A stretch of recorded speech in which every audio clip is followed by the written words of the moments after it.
When I was a teenager, much like everyone else, I did some really stupid things. And no, I don't mean skipping school or cheating or sneaking out late at night. What I did was so beyond stupid that it's embarrassing to even think back to what the hell was going through my underdeveloped mind. I was fueled by adrenaline, hormones, and a phony self-image. Here's a bit of backstory.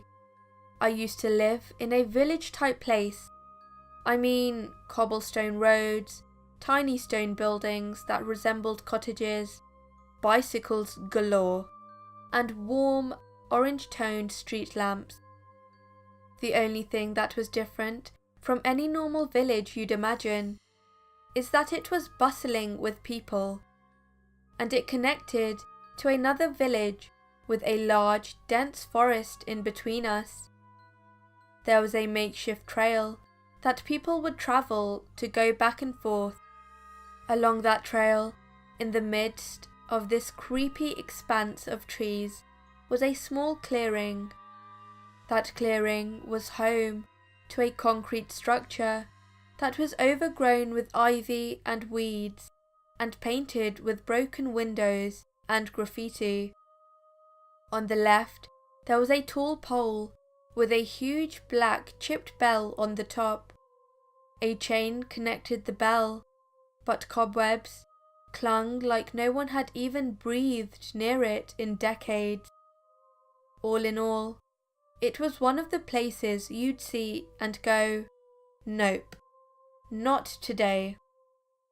Anyway, the year prior to when this story takes place, something really strange happened. It was probably around 11 at night, maybe closer to midnight, when the whole village vibrated with this ear-splitting noise. It was the hollow ding-dong noise. My mind pictured that abandoned house with the old bell. My head throbbed with each hit of the metal. The next morning, exactly 6 people had gone missing from our village and the village connected to us, 3 from each. Personally, I didn't know any of them, but judging by the quiet fog of sadness draping over my parents, they did. Or maybe it was the thought of something bad happening in a place we'd always called home. I think it was a little bit of both. No one ever did find them. No bodies, no bones, nothing. Of course, kids around began to make up scary stories about what could have happened. An urban legend in the making, you could say.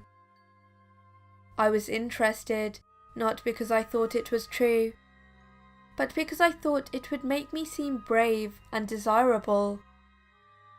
What was going through my head, I still have no idea.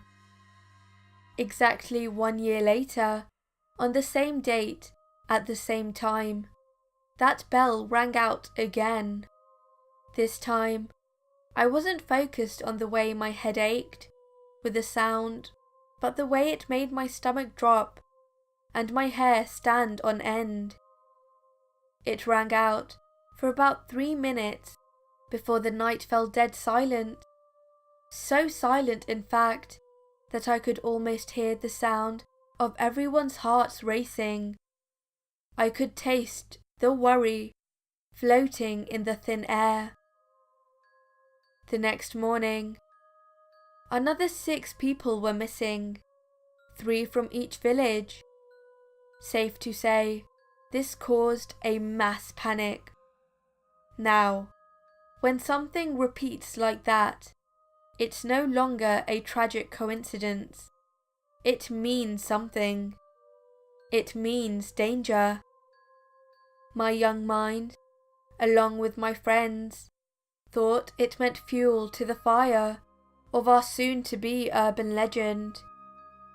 A few days later, my parents let kids out of the house again. Considering we still had to go to school, I told my friends we should go down to that creepy house in the woods with the bell and see if we can find any clues. Now, hear me out. According to my very mature and well thought out plan, one of two things could happen. 1. We'd find clues and help find out what happened to those 6 missing people. I'd be a hero. Or 2. We wouldn't find anything, but everyone would be eager to be my friend when they knew how daring I was. So not flawed at all, right? Guess I didn't think about the fact that death was an actual thing that could happen. I was an idiot. After school, my idiot friends and I took to the trails. We joked around and tried to pretend like we weren't looking over our shoulders at every single flutter of plant life. An eerie feeling shot up my spine and pooled around the base of my neck. My heart was thudding in my ears, and I wrung my hands and fingers from the copious amounts of sweat that drenched them whole. That should have made me turn around. My pride could be healed, but not everything could. But I held up my chin high and pushed on. At the front of my tiny group of 3, the sun was already hiding behind the canopy of thick green, covering us in a deep grey shadow. It gave me chills. I listened to the sound of my feet crunching over the dirt as I pulled my thin jacket tighter.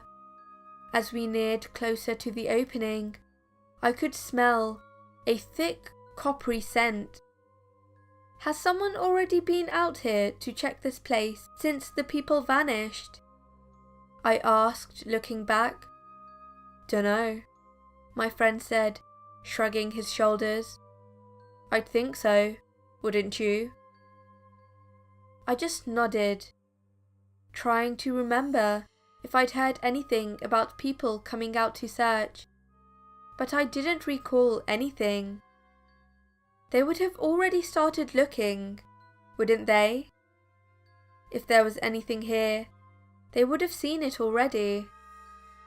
What I now know is that I was completely wrong, and that no one had been on or was allowed on the trails until proper authorities showed up.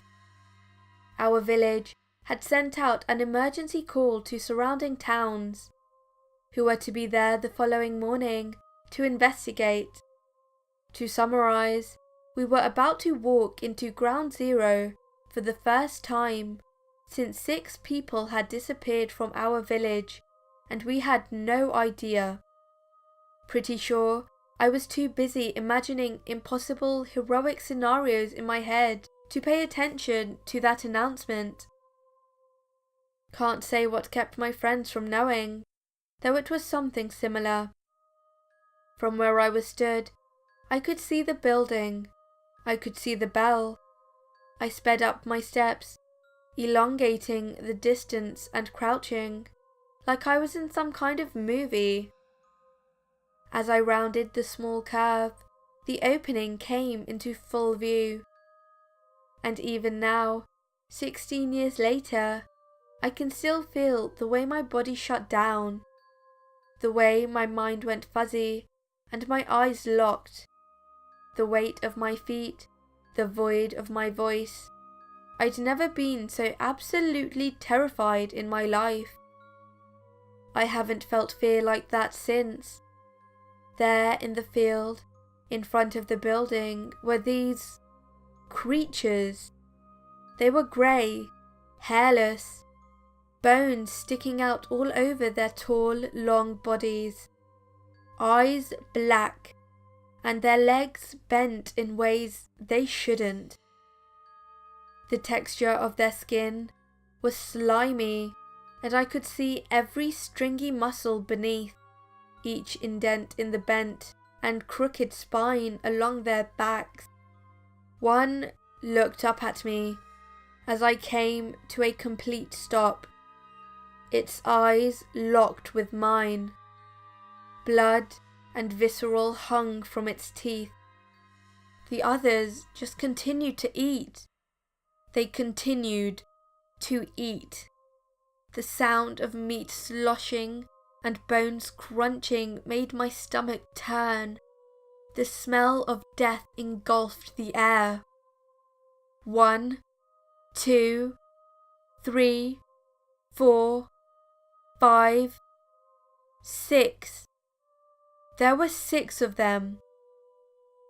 All 6 of them, eating and devouring the lives they took from our village. All that was left of them was a pile of blood and flesh, pure white bone, a stark contrast in the pile. The one looking at me began to drop the limb it was chewing on, turning its entire body towards me. Even from the distance, I could tell its height was almost double mine. I prepared myself for it to let out some kind of noise, or to use its long bony legs to run full speed towards me. Instead, its face contorted and twisted until it resembled what looked like a smile. It was smiling at me.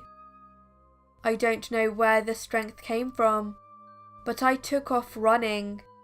I didn't care about where I was going or who was following me. All I cared about was the trail in front of me and the burn in my legs as I pushed myself further and further away from those monsters. Luckily, all 3 of us made it home alive, scared to death and experiencing panic attacks, but alive. All of the adults we talked to told us we just saw bears with some form of mange, but I know that's not true. Bears don't look like that. Bears don't smile. They still ruled it an animal attack, from what I know, but I think they were just trying to prevent a mass panic. I wouldn't stop until we moved away. I had nightmares and wouldn't leave the house. I wouldn't eat or drink. I never felt safe there again. I just wanted to be far, far away. I refused to go back there. I wish I had never tried to be brave. I wish I knew how stupid I was being and how I was willingly putting myself face to face with death. The thing didn't kill me because it didn't want to. For whatever reason, I got lucky. We all got lucky. Lucky that we caught them during lunchtime and not before.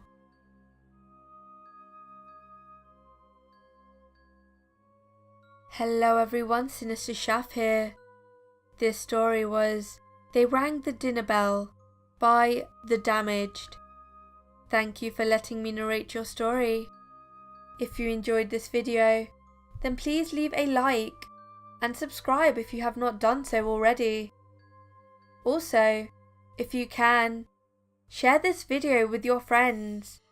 You can now also follow me on Facebook and Twitter.